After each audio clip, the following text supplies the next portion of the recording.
जब सुल्तान डाकू को फांसी के तख्ते पर लटकाया गया तो उससे पूछा गया तुम्हारी आखिरी तमन्ना क्या है। उसने कहा मेरी आखिरी तमन्ना यह है कि मेरी फांसी मेरी माँ के सामने मुझे दी जाए। उसकी माँ को बुलाया गया, कहा तेरा बेटा तेरे आंखों के सामने मरना चाहता है। सुल्तान डाकू की माँ की आंखों में आंसू आ गए। पुलिस वालों ने पूछा आखिर मां के सामने तुम क्यों मरना चाहते हो। उसने कहा ताकि मेरी मां देखे मौत के वक्त पैर कैसे तड़पते हैं, हाथ कैसे तड़पते हैं और रूह कैसे निकलती है। कहा लेकिन तुम इसके लिए मां को क्यों मजबूर करके लाए हो।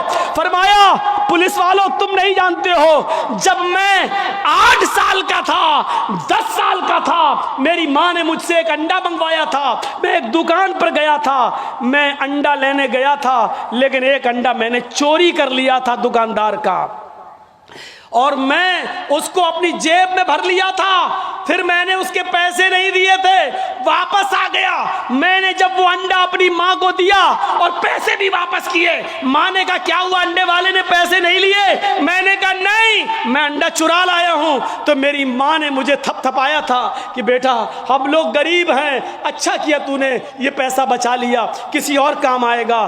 फिर यहीं से मुझे चोरी की आदत पड़ती है, मेरे हौसले बढ़ते हैं, फिर मैं डाकू बनता हूं। फिर मैंने लोगों का माल लूटा और जब लोगों ने नहीं दिया तो मैंने उनकी जानें ली। फिर मैं बहुत बड़ा लुटेरा बन गया और इतना बड़ा लुटेरा बना के पकड़ा गया और कानून ने मुझे फांसी की सजा दी। अगर मेरी मां ने मुझे अंडा चुराते वक्त जब मैं घर पे लाया था उसी वक्त एक थप्पड़ मारा होता और अंडे वाले को देकर माफी मांग ली होती तो आज मैं इतना बड़ा चोर नहीं बनता, आज इतना बड़ा मैं डाकू नहीं बनता, आज मैं इतना बड़ा लुटेरा नहीं बनता। ये मेरी माँ की तरबियत थी जिसने मुझे फांसी के तख्ते पर चढ़ा दिया।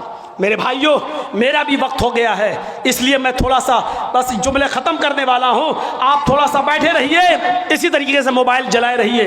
तो मेरे भाइयों माँ की तरबियत ही कुछ हुआ करती है। माँ चाहे तो अपने बच्चे को डाकू बना दे, माँ चाहे तो अपने बच्चे को अब्दुल कादिर जिलानी बगदादी की तरह बुजुर्ग बना दे। ये माँ की तरबियत होती है।